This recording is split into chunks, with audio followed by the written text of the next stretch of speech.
In the heart of Europe, beneath Belgium's marble halls, a king rose whose cruelty would scar the world forever.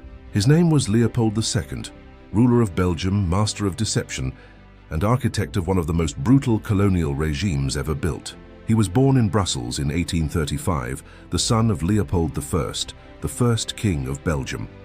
From the start, Leopold lived in a shadow. His father was respected but cold, and his own role as the second son made him restless. He was not destined to inherit the throne at first, but fate changed when his elder brother died. Leopold saw power coming toward him, and he prepared his mind with a hunger that grew darker with age. Unlike other princes who lived for pleasure, Leopold studied maps, numbers, and trade. He obsessed over land, wealth, and empire. He looked at Britain, France, and the Netherlands, and he hated Belgium's smallness. His country was tiny, hemmed in by great powers, and he believed Belgium would be forgotten unless it owned colonies. From a young age, he was determined. Belgium must have an empire, and he would be the man to take it. When Leopold took the throne in 1865, he seemed dull. Behind the beard was a relentless dreamer. He traveled across Europe seeking to buy colonies, trying to convince Spain, Portugal, and the Ottoman Empire to sell him land. They all refused. His ambition was obvious. Leopold waited. He would not stop until he had his empire. The chance came from Africa. In the late 19th century, European explorers were venturing deep into the African interior. They drew maps, sent reports, and described rivers and forests untouched by European rule. The great Congo River ran like a serpent through Central Africa, a land rich with ivory, timber, and soon rubber. To the world, it was mystery and opportunity. To Leopold, it was destiny. Leopold began to weave his plan with cunning precision. He could not conquer Africa with the Belgian army. His parliament would never allow it. So he invented a mask. He created organizations with noble names like the International African Association. He spoke of science, of ending slavery, of bringing Christianity to the so-called Dark Continent. He painted himself as a humanitarian. European powers applauded. Missionaries praised him. Philanthropists gave him money. And behind the curtain, Leopold prepared his empire of blood. To secure his claim, he hired the most famous explorer of the time, Henry Morton Stanley. Stanley was a Welsh adventurer who mapped the Congo with brutal efficiency, forcing his way through villages. Leopold paid him to sign treaties with local chiefs. These treaties were lies, written in European legal language the chiefs could not understand. They gave Leopold sovereignty over millions of people and vast lands. By 1884, Leopold had stacks of papers claiming the Congo as his private property. The world was about to divide Africa like a carcass among wolves. At the Berlin Conference of 1884-85, European powers sat around a table and carved lines across the continent. He promised free trade, humanitarian missions, and the suppression of the Arab slave trade. He convinced the great nations that he was no threat. And they gave him the Congo. Not Belgium, not its parliament, but Leopold himself. He became the personal owner of an empire 70 times larger than his kingdom. The Congo Free State, as he called it, was born. But there was nothing free about it. Leopold built his rule on terror.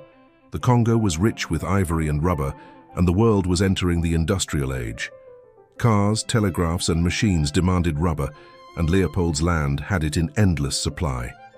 He created a system of forced labor. Villages were ordered to collect rubber from the vines of the forest. Soldiers of the Force Publique marched into villages with rifles and whips. Refusal meant hostages.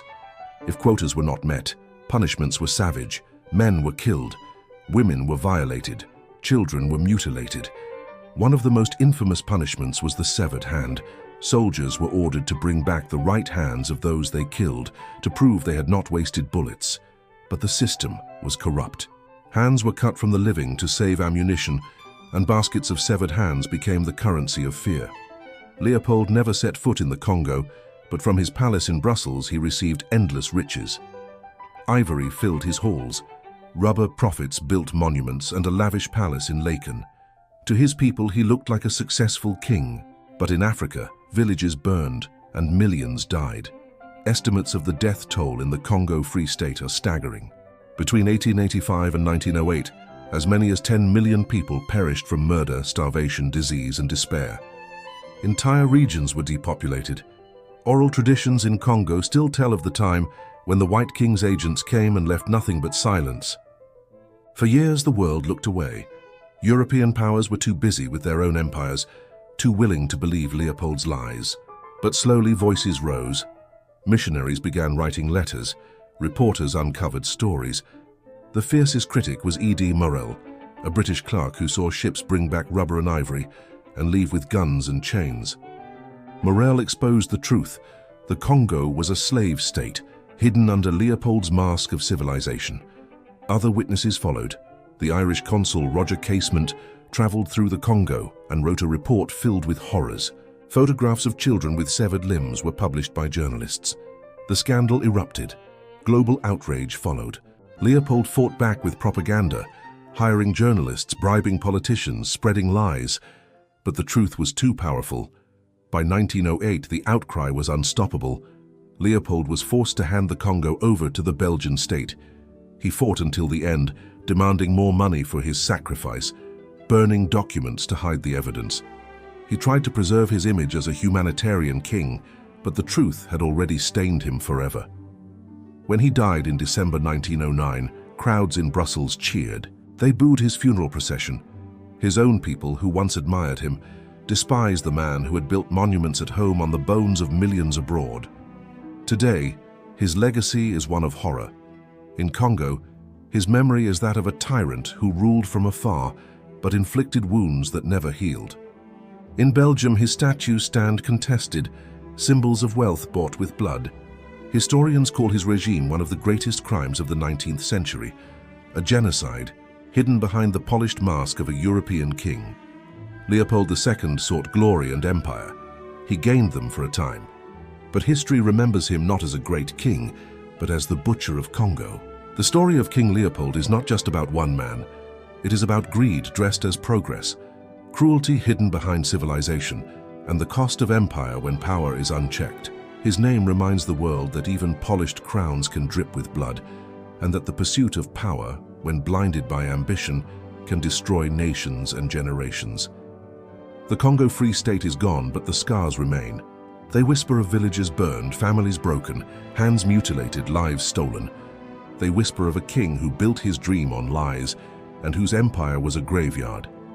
Leopold II wanted to be remembered as a builder of Belgium, a king who gave his nation grandeur. History remembers him differently. He built his empire on death.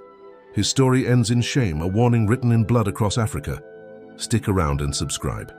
History is not old stories, it is an epic world of power, ambition, and unforgettable lives. Thanks for watching.